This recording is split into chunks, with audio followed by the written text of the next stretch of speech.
Ukraine से जुड़ी जंग के बीच चीन के रिश्ते रूस से लगातार गहराते जा रहे हैं। इसे लेकर नाटो में चिंता बढ़ती जा रही है। बीजिंग पर कई बार मॉस्को को हथियार की मदद करने का आरोप भी लगता रहा है। ऐसे वक्त रूस से चीन के रिश्तों में गहराई बढ़ने पर नाटो देश अब सतर्क हो गए हैं। उत्तर अटलांटिक संधि संगठन यानी नाटो ने रूस और चीन के बीच गहराते संबंधों पर गहरी चिंता जाहिर की। रूस चीन के बीच ये नजदीकियां ऐसे वक्त बढ़ी है जब यूक्रेन के साथ मॉस्को जंग लड़ रहा है और नाटो देश क्रेमलिन के खिलाफ जेलेंस्की की मदद कर रहे हैं। इस बीच बीजिंग पर लगातार रूस को हथियारों की मदद पहुंचाने के आरोप भी लगते रहे हैं।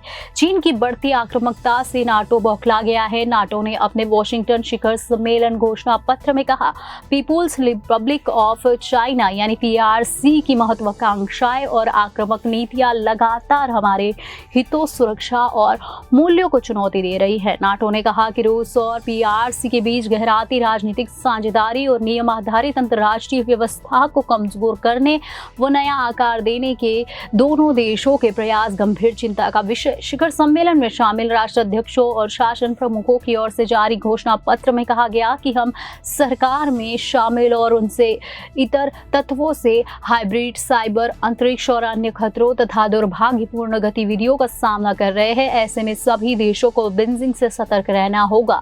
स्वीडन भी बना नाटो का सदस्य। इस सम्मेलन में स्वीडन को नाटो के 32वें सदस्य देश के रूप में शामिल किया गया। घोषणा पत्र में कहा गया कि फिनलैंड और स्वीडन का नाटो में शामिल होना उन्हें सुरक्षित और संगठन को मजबूत बनाता है।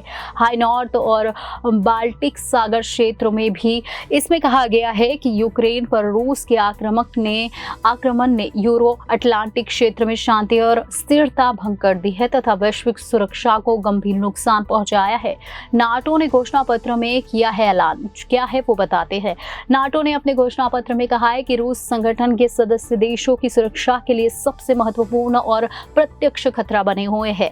इसमें कहा गया है कि आतंकवाद अपने सभी स्वरूपों और अभिव्यक्तियों में हमारे नागरिकों की सुरक्षा और अंतर्राष्ट्रीय शांति एवं समृद्धि के लिए सबसे प्रत्यक्ष खतरा है। हम जिन खतरों का सामना कर रहे हैं वे वैश्विक और परस्पर जुड़े हैं, इसलिए सतर्कता के साथ नाटो ने बीजिंग समेत अन्य के खिलाफ अपनी प्रतिरोधक क्षमता और रक्षा तंत्र को मजबूत करने, रूस से लड़ाई में यूक्रेन को दीर्घकालीन समर्थन बढ़ाने और नाटो के सदस्य देशों के बीच साझेदारी को गहरा करने के लिए कदम उठाए जाने पर जोर दिया है। घोषणा पत्र में कहा गया, हम यूक्रेन के राष्ट्रपति यानी जेलेंस्की और ऑस्ट्रेलिया, जापान, न्यूजीलैंड, कोरिया गणराज्य तथा यूरोपीय संघ के नेताओं का गर्मजोशी से स्वागत करते हैं।